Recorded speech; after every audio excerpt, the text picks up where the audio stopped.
It's 8:40 in the morning on the 24th of July 2014. Slightly different today. I would like to introduce you to the world of astrocartography.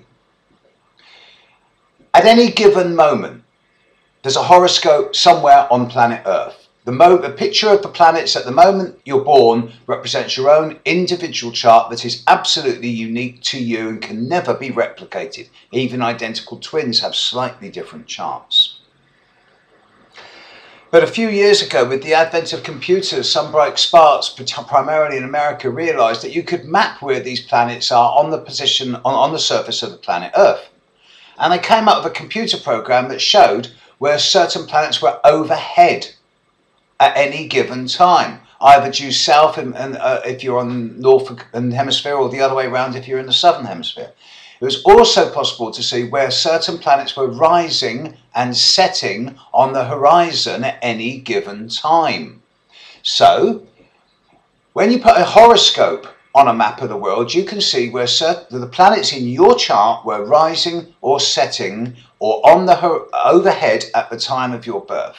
Here's an indication of what I'm talking about. You can see there some straight vertical lines. These are where certain planets are either overhead or underneath the planet Earth at the moment of one's birth. You can also see a bunch of curved lines, sine waves. The white sine waves show where planets are rising on the horizon at the moment of one's birth, and the black lines show where planets are setting at the moment of one's birth. When you get a lot of these lines coming together, both the rising setting lines and or the above below lines, when you see a conglomeration of these lines together in one place, it generally seems that this is a place that the individual needs to go and be aware of.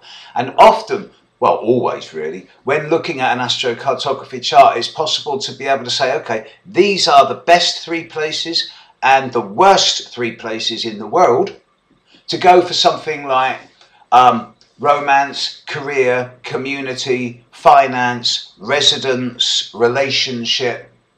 Depending on what you want, there's always going to be a place in the world where the potentials for it to be much more fulfilling, rewarding and wholesome are going to be that 2 to 3% higher, as indicated by the planets in your chart and where they were according to the Earth's perspective at the moment you were born.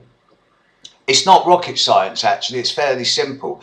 It stands to reason that if you're born at the moment of sunrise, then you're going to be quite a sparky person because it's the start of a new day. Similarly, if you're born when the sun was directly overhead, i.e. at midday, wherever you were born, the sun's at its highest, then you're always going to find that you're being pulled out there into the world. Whereas if you're born at midnight in the total dark, there is a stronger chance than normal that you end up an introvert as opposed to an extrovert.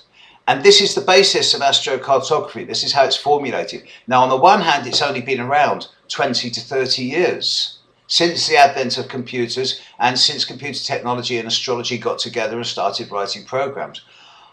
Which, when you compare to the sort of 7,000 to 12,000 years that astrology's been around, outliving every political system, religion, cultural science, etc. Nevertheless, it is a massive leap forward.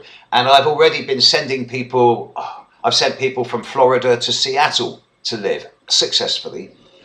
It's only advisory, of course. One should never do exactly what one's astrologer says. But astrology does have a really good helping hand when it comes to advice.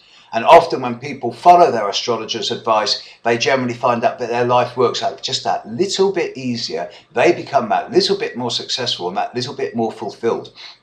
Unfortunately, with astrocartography, you cannot change the position of the planets when you were born. Sometimes people say to me, where's the best place for me to find the love of my life? And I think, right, well, where was Venus rising on the horizon when you were born?